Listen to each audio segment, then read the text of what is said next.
ओम शांति। ओम शांति।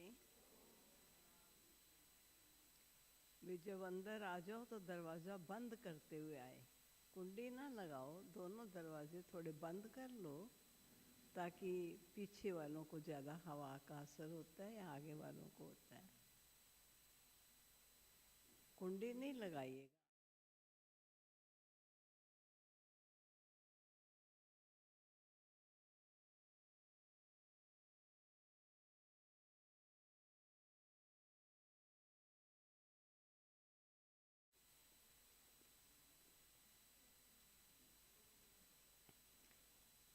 ओम शांति।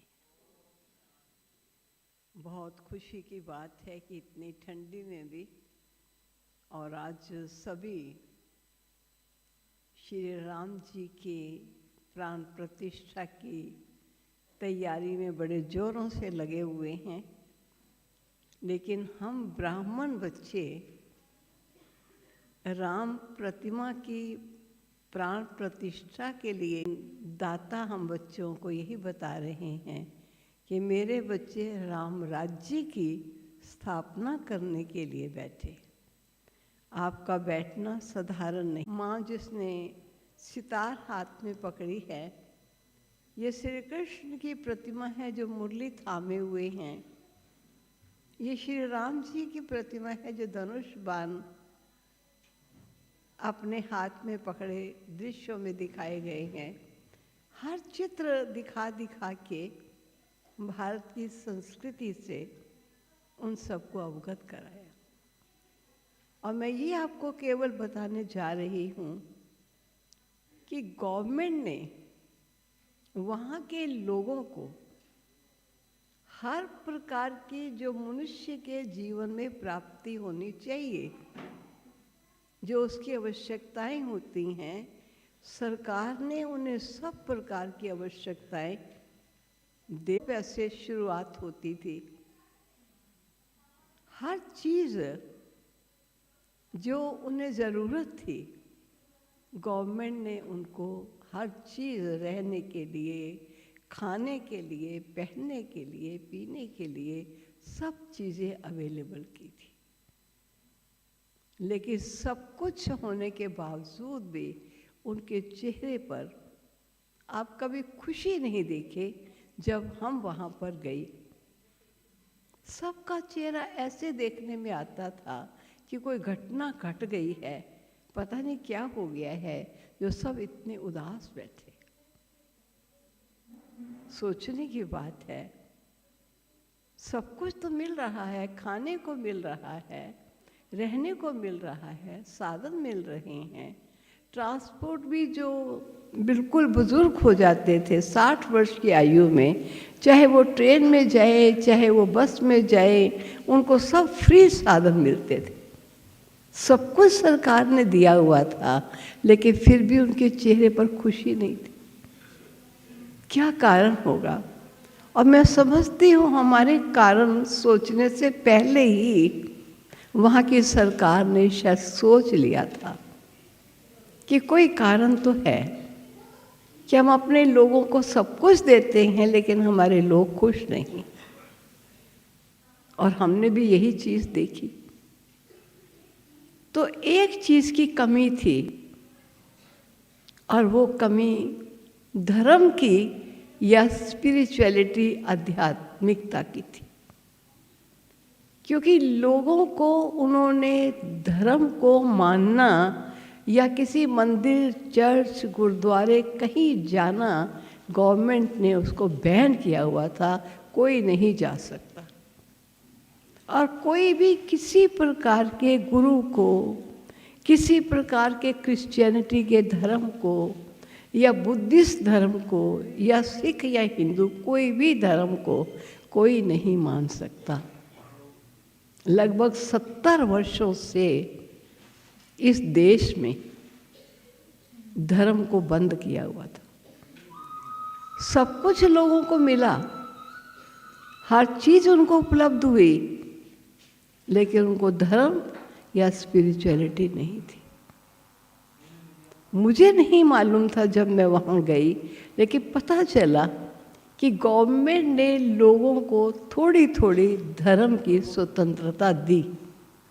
एक समय ऐसा था कि अगर कोई क्राइस्ट या बुद्धा या किसी भी धर्म के संस्थापक को पूजता हुआ या उसके घर में प्रतिमा अगर कोई देख लेता तो उनको जेल में डालते। वो कहते थे धर्म को मानना हफीम जैसे अफीमची हफीम पी करके सो जाता है, ऐसे धर्म को मानने वाला मनुष्य होता है। इसलिए बिल्कुल धर्म को नहीं मानने देते थे। लेकिन लोगों को थोड़ी स्वतंत्रता जरूर मिली, लेकिन 70 वर्षों से धर्म का नाम नहीं था किसी जगह पर भी।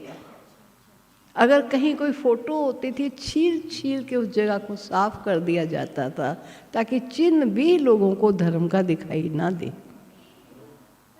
तो जब लोगों को थोड़ी स्वतंत्रता मिली तो करें क्या, किसको माने, कहाँ जाएं? चाहे गवर्नमेंट ने कितना भी मना कर रखा था, फिर भी लोग छिपा छिपा के राजयोग के विषय की पुस्तकें अपने पास रखते थे, या क्राइस्ट की कोई फोटोज छिपा के अपने अटैचियों में रखते थे। लेकिन केवल पढ़ लेने से तो उनको योग का कुछ पता नहीं चल सकता। चित्र देखने से कुछ नहीं हो सकता है। तो जब हम पहली बार वहाँ गए तो उनको बहुत खुशी हुई, क्योंकि उन्होंने सुन रखा था कि भारत एक ऐसा देश है जहाँ योग की मान्यता है, लोग योग को मानते हैं। और भारत देश जो योगियों का देश है, उस देश से एक महिला, एक बहन हमें योग के विषय की जानकारी देने के लिए यहाँ आई है। तो जब हम गई वहाँ तो हजारों की मात्रा में लोग इकट्ठे हो जाते थे। ये हॉल तो कुछ नहीं, डबल डबल हॉल थे उनके, बड़े बड़े, और स्टेज भी इतनी बड़ी होती हैं। हम अकेली बैठी हैं, स्टेज इतनी बड़ी है, हॉल भर जाता था। लोग बाहर अभी कई 100 खड़े होते थे, और जब हम अंदर जाते तो हमें रिक्वेस्ट करते, प्लीज़ हमको अंदर ले जाइए, प्लीज़ हमको अंदर ले जाइए। तो हम उनको कहते, इतनी बड़ी स्टेज है, आप उनको स्टेज में 2 तरफ करके बिठा दीजिए। तो कहते थे नहीं, ये हमारी गवर्नमेंट का लॉ नहीं है, क्योंकि टिकट लेकर लोग हॉल में आते थे, फ्री नहीं आते थे। लेकिन योग के इच्छुक इतने ज़्यादा थे, इतने टेप रिकॉर्डर पड़े होते थे स्टेज पर कि टेप भर जाए जो भी आप बोलो। फोटो खींचने वाले, टेप भरने वाले बहुत लोग होते थे। तो हजारों की मात्रा में लोग बैठ के योग के विषय में सुनते थे और बहुत खुश होते थे। और मैं इतना ही, खाली सारा नहीं मैं डिटेल बताने जा रही। और जब वहाँ पर योग के विषय में उन्होंने सुना, और सुना ही नहीं, उन्होंने अपने जीवन में उसे धारण किया। और योगस्थ, योगी जीवन बनाने के लिए जो धारणाएं होती हैं, जब उन्होंने वो धारणाओं को धारण किया तो उनकी शक्लें बदल गई, उनकी चेहरे की रंगत बदल गई, चेहरों पर खुशी आ गई। और एक बार हमारे एक हॉल में प्रोग्राम था, तो सारे बच्चे जो नित्य ज्ञान सुन रहे थे लगभग 2 मास से, उन सबको खुशी खुशी वाइट ड्रेस पहन के आते थे। गोरी गोरी चमड़ी है और सफ़ेद ड्रेस पहनी हुई फरिश्ते देखने में आते थे। तो वहाँ के एक गवर्नर को बुलाया कि आप भी आइए और आप हमारी इस क्लास में विजिट कीजिए, एक देख कर जाइए। तो जब वो गवर्नर आया तो उसने आके देखा कि यहाँ के लोग हमारे लोगों जैसे नहीं हैं। तो उन्होंने कहा कि आपके पास आने वाले ये हमारे ही लोग इतने खुश क्यों हैं? हमने कहा आप ये इनसे पूछिए क्यों खुश है। क्योंकि वो योग का, जो बाबा ने योग का वर्णन किया वो वैसे ही योग लगाते थे और खान पान की पूरी शुद्धि थी। कोई प्याज लहसुन भी नहीं चेक खाता था, जबकि वो लोग मीट खाने वाले, मछली अंडा खाने वाले, उसके अलावा उनको पता ही नहीं था कि सब्जियां भी कोई चीज़ होती, क्योंकि वहाँ 8 मास बर्फ़ जमी रहती, बहुत ठंडा देश। पानी उन्हें नहीं मालूम था, लेकिन पानी की जगह शराब ही मालूम थी कि यही पीनी होती है। अपने को गर्म रखने के लिए मीट है, अंडा है या सिगरेट बीड़ी, यही पीनी। ये जीवन था। लेकिन जब बाबा के बन गए, योग सीख लिया, ज्ञान जीवन में आया, तो उन्होंने इन सब चीज़ों का त्याग कर दिया और अपने जीवन में पवित्रता को धारण कर खान पान की शुद्धि और योगी जीवन बनाया। तो जब उस लेफ्ट गवर्नर ने देखा कि हमारे लोग इतने खुश, कहा मैंने अपने जीवन काल में पहली बार खुश लोगों को देखा है, तो उसने उस समय हमें 3000 स्क्वायर मीटर जगह फ्री में दी, लीज पर।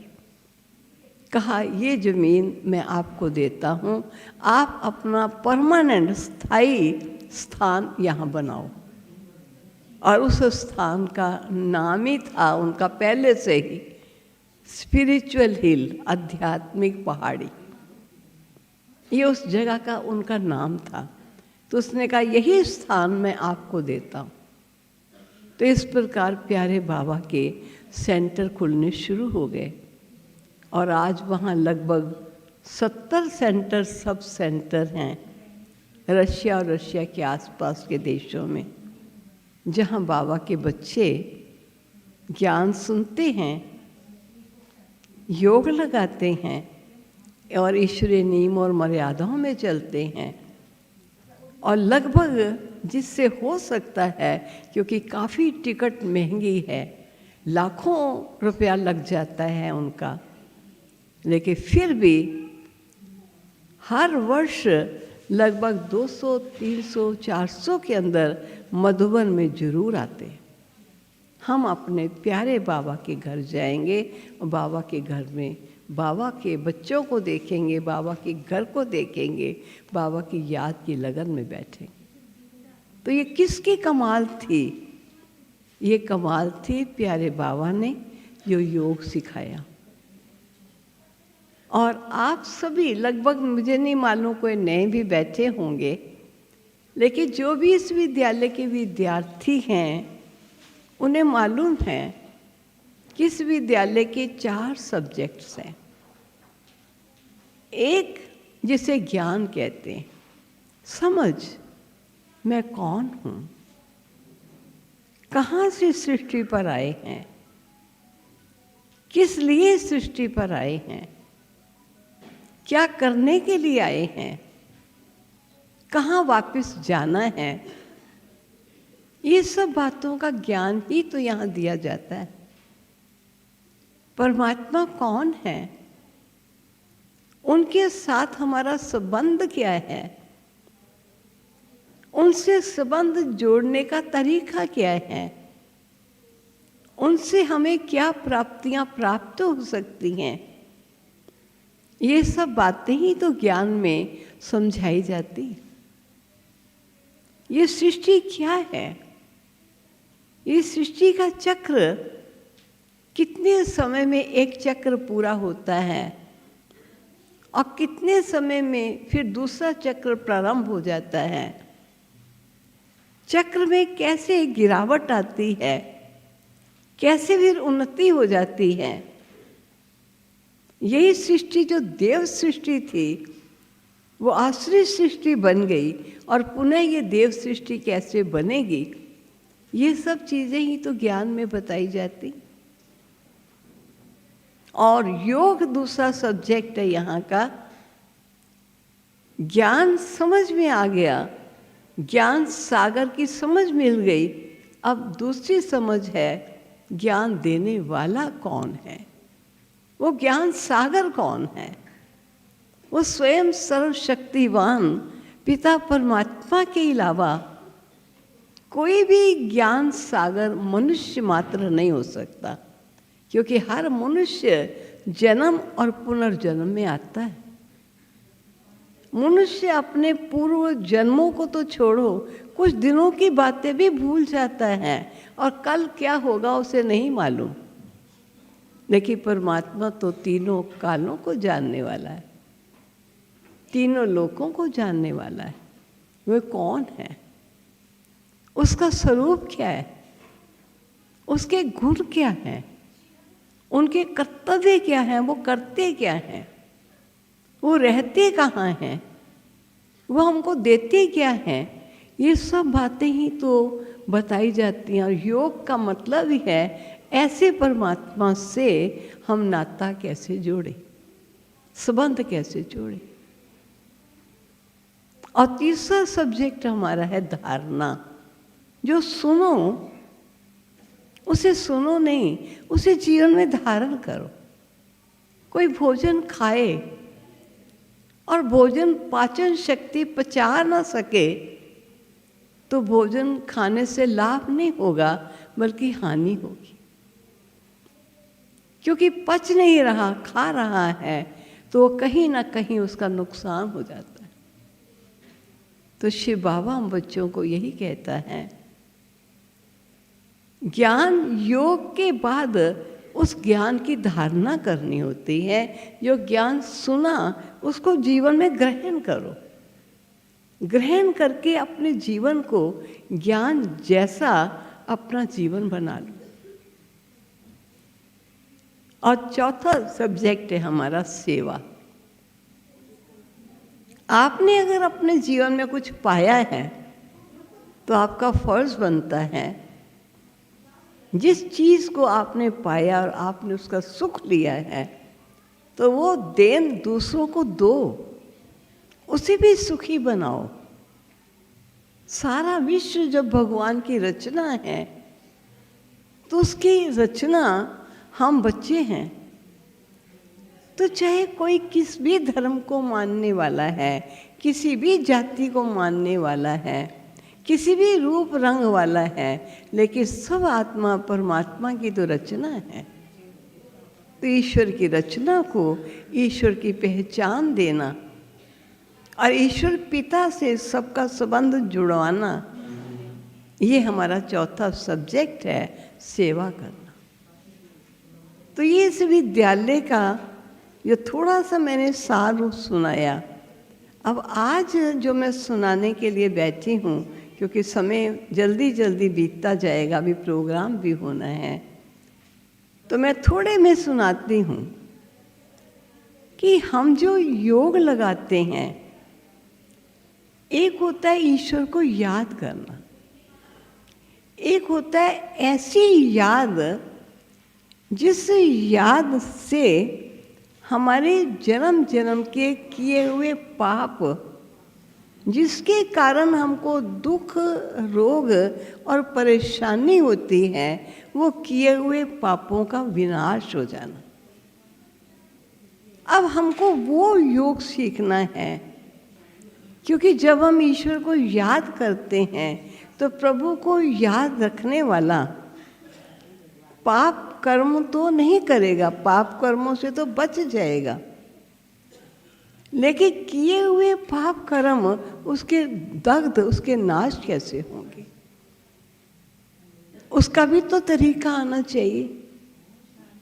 तो योग वो तरीका बताता है, परमात्मा से नाता कैसे जोड़ें और उस प्रभु से जिस याद को योग अग्नि कहते हैं, लगन की अगन कहते हैं, वो प्रभु की याद की अग्नि हमें कैसे प्राप्त हो। जो हमारे जीवन में भूल चूक, हमने कुछ गलतियां कर ली, कुछ गलत काम कर लिए, किसी को मारा, किसी को कुछ बोला, जो भी किया, लेकिन वो किया हुआ कर्म कहीं जाएगा नहीं। आज नहीं तो कल उसका परिणाम सुख का सुख रूप मिलेगा, दुख का दुख रूप मिलेगा। तो ईश्वर हम बच्चों को कहता है कि किए हुए विकर्मों को नाश करने के तरीका है मेरी योग अग्नि को जलाओ, जिससे तुम्हारे किए हुए विकर्म विनाश हो जाए। जैसे कोई पानी होता है, कहते हैं पानी में कोई गटर का पानी मिल गया है इस जगह पर, तो आपके नल से जो पानी आ रहा है वो शुद्ध नहीं है, बदबू आ रही है। तो कहते अब क्या करें, पीना तो है ही। तो कहते इस पानी को उबाल लो। उबालोगे अच्छी तरह तो इसकी गंदगी हटेगी और आप पानी शुद्ध कर लेंगे। लेकिन अगर आपने हल्के सेक पर पानी रख दिया और पानी उबला नहीं, खूब गर्म हो गया, उबला नहीं, तो वो पानी का खोट नहीं निकलेगा। खोट तब निकलेगा जब आपका वो पानी उबलेगा। तो परमात्मा भी कहता है कि जब मेरी योग की ऐसी अग्नि जले जिससे आपने जो पूरे के कोई गलत कर्म कर लिए हैं, वो कर्म तुम्हारे पूर्व के विकर्म विनाश हो जाए, उसके लिए बहुत शक्तिशाली योग की अवस्था होनी चाहिए। ऐसा नहीं कभी आरती बोल ली, भजन बोल लिया और बोलते समझे हमने बाबा को याद कर लिया। ठीक है, याद किया आपने, लेकिन ये याद आपको गलत कर्म नहीं करने देने का शक्ति देगी। आप बुरा कर्म नहीं करोगे, लेकिन जो बुरा कर्म कर चुके हुए हैं उसको भस्म नहीं करेगी। उसके लिए बड़ी योग की पावरफुल स्टेज चाहिए। जैसे मान लीजिए किसी सोने में, सोने का जेवर जब बनता है तो खोट उसमें मिलता है, और खोट मिले हुए सोने को अगर आप शुद्ध करना चाहते हैं तो पहले जो हमने दृश्य देखा हुआ है, तो सोनार की छोटी सी वो अंगीठी होती थी और एक पाइप सी लेता था और उससे अपनी अंगीठी का जो सेक है जितनी मात्रा में चाहिए उतनी मात्रा में वो सोने को जब जो बर्तन में रखा होता था जो उतना सेक देता था तो उससे सोना पिघलता था और जो खोट है वो अलग हट जाता था और पवित्र सोना, शुद्ध सोना निकल आता था। तो मानो अगर ऐसे ही आप सेक में रखते रहेंगे तो सोना शुद्ध नहीं होगा, लेकिन जितनी मात्रा में उसको योग अग्नि चाहिए उतनी मात्रा में अग्नि देंगे तो वो सोना शुद्ध हो जाएगा। ठीक परमात्मा पिता हम बच्चों को यही बताते हैं कि आत्मा में भी जो खोट चला गया है उसको शुद्ध करने के लिए क्या करना होगा। तो हमें ईश्वर ने ये बताया कि कुछ बातों का पहले ध्यान रखना, सावधान होना। जब तक आपकी मन की एकाग्रता नहीं बनी, मन आपका कभी इधर जाता है कभी उधर जाता है, भटकता है, मन की एकाग्रता नहीं है, तो आप ईश्वर की याद की अग्नि पैदा नहीं कर सकते। आपका मन एकाग्र होना चाहिए। तो मैं थोड़े पॉइंट्स ऐसे ही नोट कर रही थी, कौन सी चीज़ चाहिए। उसमें पहली बात थी ध्यान रखना। अगर आपने अपने किए हुए विकर्मों को नाश करना है और आत्मा को शुद्ध बनाना है योग अग्नि से, तो आपको किन बातों का ध्यान रखना होगा। सबसे पहली बात है एकांतवासी। कहीं 4 लोग बैठे हैं, बातचीत हो रही है और कोई इधर की बात, कभी उधर की बात, कभी तेरी बात, कभी मेरी बात, जिससे हमारा कोई संबंध नहीं है। हम कोशिश करें या तो वहाँ बैठे हुए अपना ध्यान उस प्रभु में लगाने का ध्यान रखें, ताकि हम बैठे हुए भी इन बातों में ना जाएं जिनसे हमारा कोई मतलब नहीं। या हम उठ जाएं, कुछ समय बैठे, फिर देखते हैं फालतू की बातें तेरी मेरी इसकी उसकी, कोई फायदा नहीं, तो थोड़ा एकांत हो जाना चाहिए, अपने टाइम को बचाना चाहिए। हमारी जानकी दादी जी कहते थे, एकांत मिला समझो अल्लाह मिला। आज कई लोग तो एकांत में बैठ ही नहीं सकते, कहते हम तो एकदम घबरा जाते हैं, हमें तो रौनक चाहिए। नहीं, योगी बनने के लिए थोड़ा एकांतवासी बनने की भी ज़रूरत होती है। और दूसरी बात है, हमारी मनोअवस्था जल्दी जल्दी बदल जाती है। किसी ने कुछ कहा, जल्दी से फील हो गया। किसी ने महिमा की, हम फूल गए, खुशी हो गई। किसी ने हमारी ग्लानि की, हम चेहरा रोने वाला बना के बैठे हुए। कोई स्वादिष्ट चीज़ आई, पकड़ के जितनी आई थोड़ी पेट में जाती ही नहीं, उससे भी ज़्यादा हमने डाल ली। कोई चीज़ अच्छी नहीं लगी, इस आज मुझे खाना ही नहीं, भूख ही नहीं है। नहीं, अपनी अवस्था को एक रस बनाओ। जल्दी जल्दी किसी की बात सुनकर नाराज हो जाना, निराश हो जाना, मायूस हो जाना, उदास हो जाना, ये सत्यता नहीं है।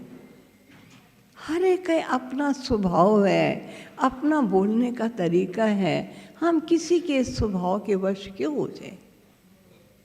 कोई कहता है ये अच्छे नहीं है, कोई कहता है वो अच्छे हैं। अरे किसी के कहने से कोई अच्छा नहीं बन जाएगा, किसी के ना अच्छा कहने से कोई बुरा नहीं बन जाएगा। जो है वो वही है। हम क्यों किसी के बोल को सुन करके अपना मूड खराब करते हैं? अपनी अवस्था को श्रेष्ठ शांत बना के रखो। जल्दी जल्दी किसी के बोल या किसी के कथन से अपनी अवस्था को खराब न होने दें। अगर आपको योगी बनना है और ऐसा योग जो पुराने किए विकर्म दग्ध हो जाए, नाश हो जाए, अगर आपके मन में ये है तो उसके लिए परहेज है, ये सावधानियां हैं। और तीसरी बात है उसमें कि लौकिक को अलौकिक में बदलो। हर लौकिक, मान लीजिए बिजली चली, प्रकाश हुआ, बिजली चल रही है, प्रकाश तो है ही, लेकिन हमको बाबा ने बताया कि आत्मा भी ज्योति स्वरूप है, उसमें भी प्रकाश है। तो फौरन सोचे ये तो प्रकाश है, लेकिन आत्मा का प्रकाश कैसा होगा? उस प्रकाश में शांति भी होगी, शक्ति भी होगी। ऐसी शांति, ऐसी शक्ति वाला प्रकाश कैसा होगा? बाबा ने कहा तेरा घर जो आत्मा जहाँ से आई है, वो घर भी पांचों तत्वों से परे छठा ज्योतिमय तत्व है, जहाँ प्रकाश ही प्रकाश है, इसके अलावा कुछ नहीं है। ऐसा प्रकाश जो मेरे घर में है, वो कैसा प्रकाश होगा? तो देखा हमने ये प्रकाश है, लेकिन हम सोच रहे हैं अलौकिक। बड़ी न्यारी सोच हमारी चल रही है। हम जो चीज़ है उसको देख लिया, लेकिन अब उसका चर्चा क्या करें? क्यों नहीं हम अपने स्वरूप को याद रखें? आत्मा ज्योति स्वरूप है। कोई शरीर छोड़ता है तो इंग्लिश में कह देते हैं लाइट हैज़ गॉन, प्रकाश या ज्योति चली गई। तो चला गया, शरीर तो पड़ा हुआ है, लेकिन शरीर में जो आत्मा है, जो दिव्य ज्योति स्वरूप है, वो शरीर को छोड़कर जब चली जाती है तो कहते हैं लाइट हैज़ गॉन, शरीर से आत्मा चली गई। तो आत्मा एक दिव्य प्रकाश है, एक दिव्य ज्योति है जो भ्रुकुटी के मध्य निवास करती। तो मानो हम ज्योति शब्द सुन के आत्मा के विषय की चर्चा सोचते हैं। हम ज्योति को देख लिया, खत्म, अब हम अच्छी सोच सोचते हैं ताकि हमारा मन ज़्यादा दुनिया में ना भटके, श्रेष्ठ तरफ मन लगा रहे। और चौथी बात है, कार्य करते हमेशा समझो ईश्वर मेरा साथी है, हम तो निमित्त हैं। भगवान को मैंने अपना जीवन का सच्चा साथी मान लिया, सहारा मान लिया, सर्वशक्तिवान है वो। मैं आत्मा तो निमित्त मात्र ये कार्य कर रही हूँ, लेकिन मेरा सच्चा साथी सदा मेरे साथ।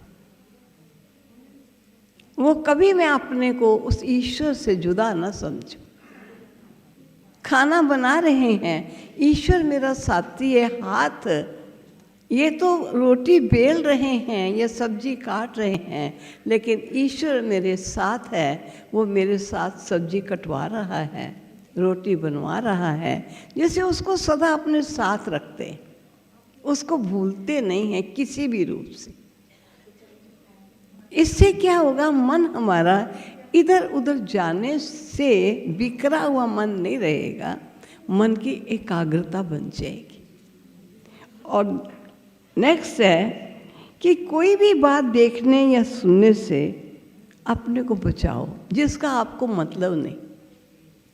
हमको याद है बचपन में हम खिड़की में बच्चे खड़े रहते हैं, नीचे देखते हैं कौन गया कौन आया। तो मम्मी हम बच्चों को कहती थी, बेटा कोई काम है जो खिड़की में कब से खड़े हो?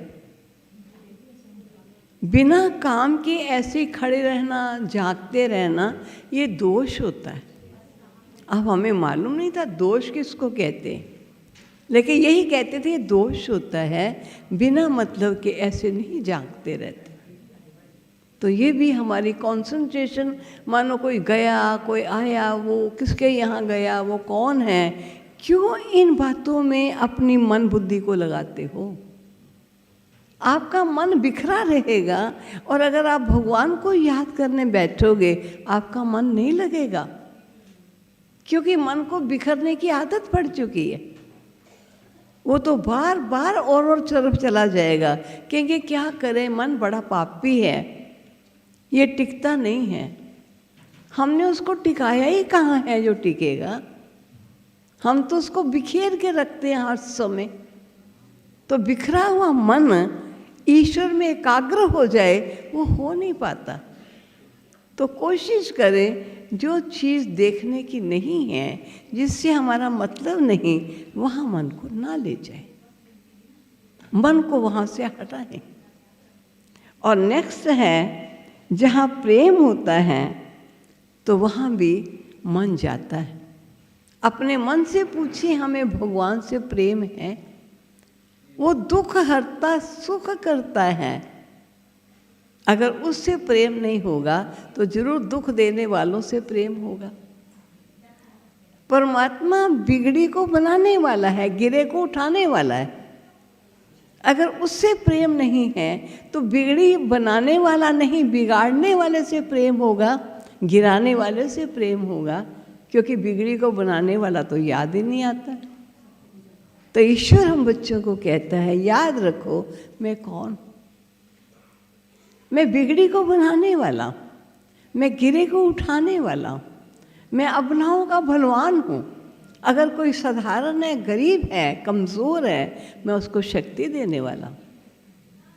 ऐसा मुझे याद करते रहोगे तो आपका मन इधर उधर नहीं जाएगा। फिर बाबा हम बच्चों को सुनाता है कि कोई चीज़ सुंदर होती है ना, तो वो अपनी तरफ ध्यान खिंचवाती है। चाहे वो मनुष्य सुंदर हो, कोई दृश्य सुंदर हो, कोई कपड़ा सुंदर हो, कोई घटना सुंदर हो, तो ध्यान उसकी तरफ जाता है।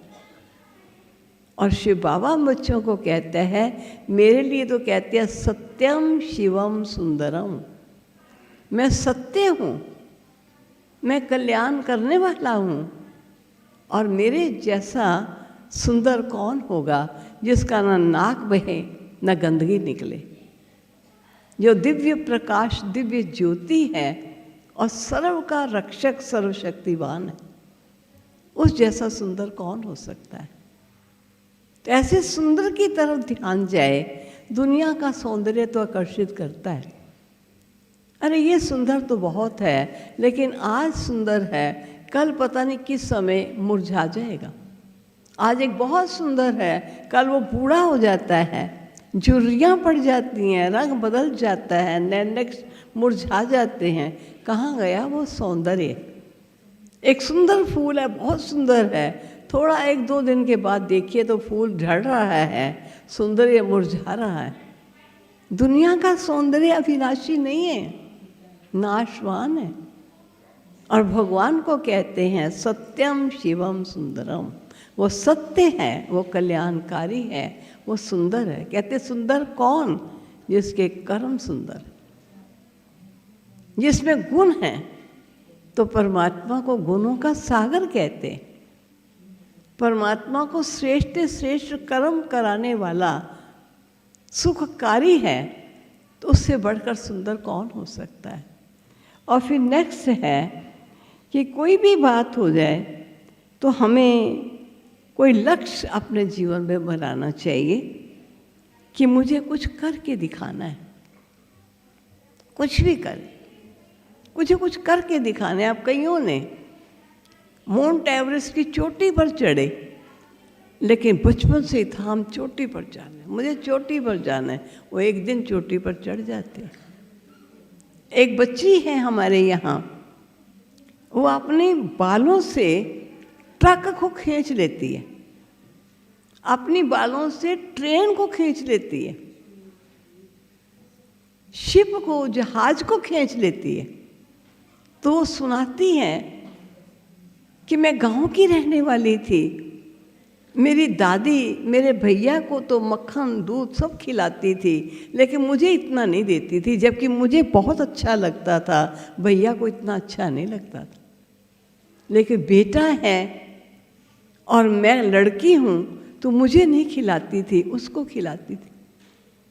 तो मैंने माँ को कहा कि दादी सब कुछ उसको खिलाती है, मुझे नहीं देती।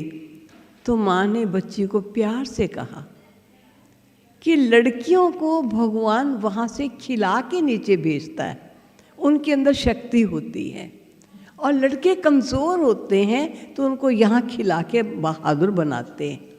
और कहती सचमुच मैं बड़ी मोटी और लाल थी, मेरा भैया बड़ा कमज़ोर था, तो मेरे को विश्वास हो गया कि हमको तो भगवान ने खिला पिला के भेजा है, भैया को तो कुछ खिला पिला के भेजा नहीं, दादी खिला के उसको मोटा कर रही।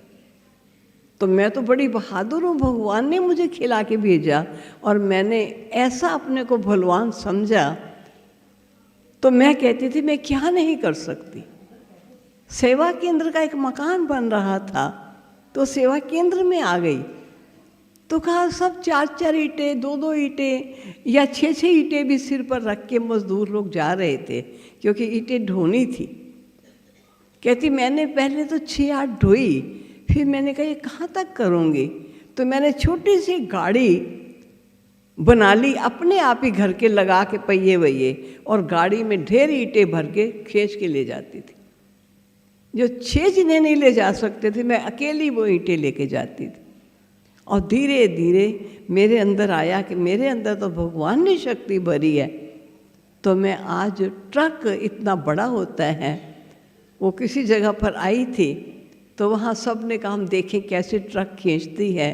तो उसने अपने बालों से ट्रक से आगे बांध लिया अपने बालों को, और बांध के उसने ऐसे चली, ट्रक उसके पीछे पीछे चल रहा था, बस उसके पीछे चल रही है, शिप उसके पीछे चल रहा है। तो कहाँ से शक्ति आई? यही शक्ति कि भगवान मुझे शक्ति देता है। तो भगवान हमेशा कहता है, ये सदा याद रखना, मैं सर्वशक्तिवान हूँ, तुम मास्टर शक्तिवान हो, तुम में कम नहीं है। कभी अपने को कमज़ोर नहीं समझना।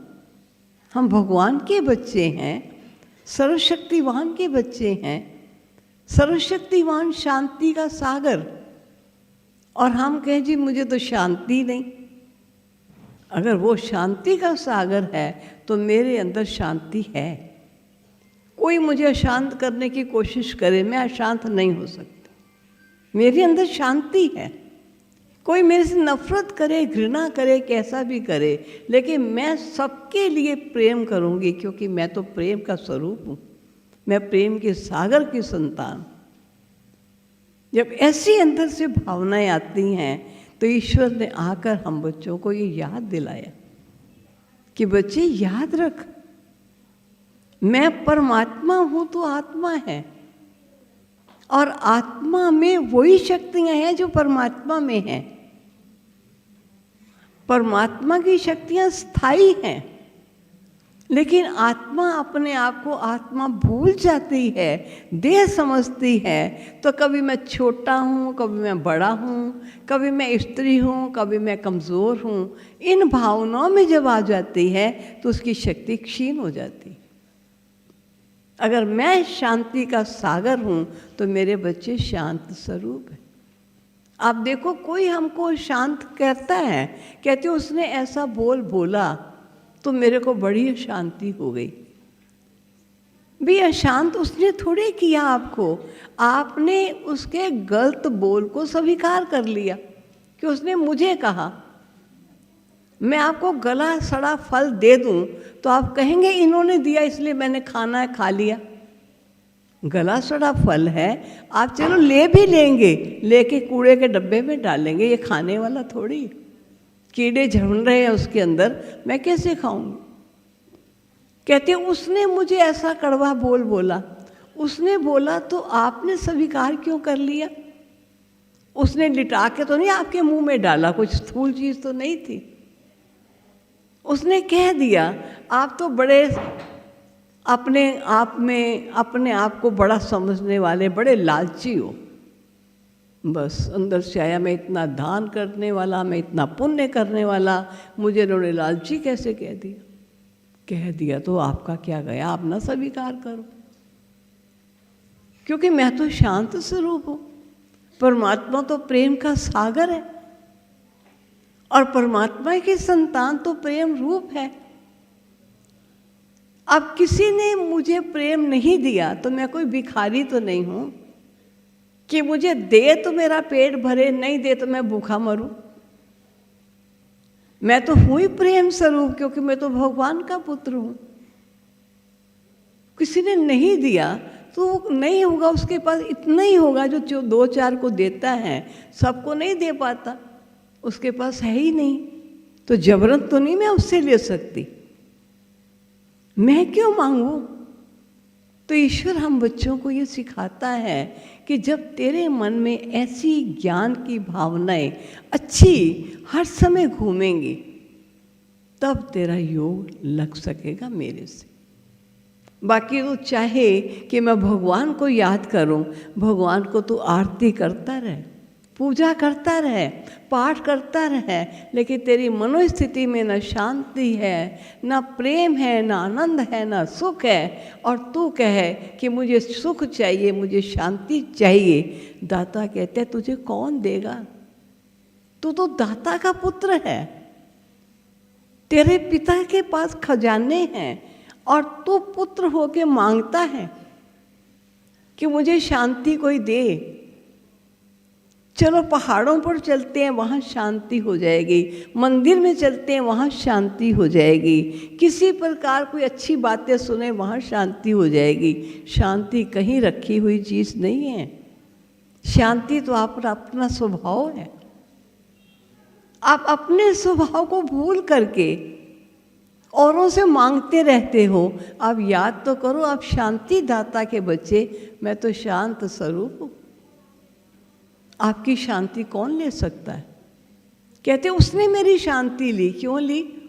कहते उसने मुझे कहा तू ठीक नहीं है। उसने कहा तो उसकी मर्जी कहने वाले की। उसने कहा तू ठीक नहीं है तो मैं ठीक नहीं हूँ। कहते उसने फिर क्यों कहा? उसका दिमाग इतना ही समझता है, तू तो शांत है। अब उसने कहा तू ठीक नहीं, मैंने अपनी शांति फेंक दी और उसका बोल ले लिया, और फिर कहते हैं जी मुझे कोई शांति दे। अरे तेरे पास थी शांति, वो तो तुमने फेंक दी, और अब तो हमसे लेने आया शांति। तुझे कोई दे नहीं सकता, तेरे अपने पास सब कुछ है। तो दाता ने हमको सिखाया कि तू क्यों अपने को निर्धन, निर्बल, कमज़ोर, परेशान समझता है। तू तो बड़ी श्रेष्ठ और बड़ी महान आत्मा है। तो जब तक हमने अपने आप को